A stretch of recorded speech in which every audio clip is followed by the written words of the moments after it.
The Cupertino City Council on Tuesday night put the brakes on a controversial plan to impose an employee head tax on Apple and other businesses.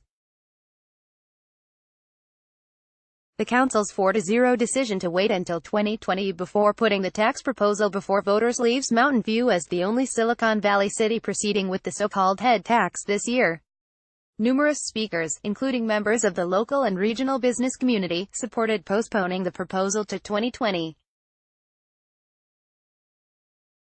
They said more time is needed to come up with a viable spending plan and do proper outreach with the city's businesses. The ballot measure sought to restructure Cupertino's almost two-decade-old business tax model in which all companies pay the city a $124 annual flat fee to one that would charge all 3,500 local businesses a base rate and slap an additional progressive per-employee tax rate on those with more than 99 workers.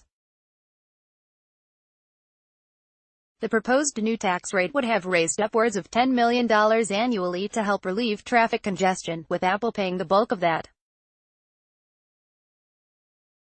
The tech giant employs 24,000 people in the city, making it by far Cupertino's largest employer. The second biggest is Seagate Technology with 500 employees. Similar to the resistance waged by the Mountain View Chamber of Commerce when that city sent its own head tax to the November ballot, Cupertino's proposed tax has drawn its share of fire from the city's chamber, the Silicon Valley Leadership Group and Apple. Unlike Google, which stayed noticeably silent on the topic, Apple has been slightly more outspoken. During the public comment Tuesday, Mike Folks, Apple's government liaison, offered to work with the city to come up with creative and long-term solutions to traffic issues. "We stand ready to work with the city on transportation issues. It's an issue that affects all of us," he said. When Councilman Barry Chong pressed Folks on whether Apple's traffic team was ready to work with the city, Folks responded, "We're ready to meet next week to start that conversation." On Monday, Apple Vice President Christina Raspe sent a letter to the city extolling the various ways the company already invests in the community, from building its new campus there to pitching in for sidewalk and crosswalk improvements and offering its employees commute alternatives. For the campus project alone, the company contributed more than $70 million toward public benefits, she said.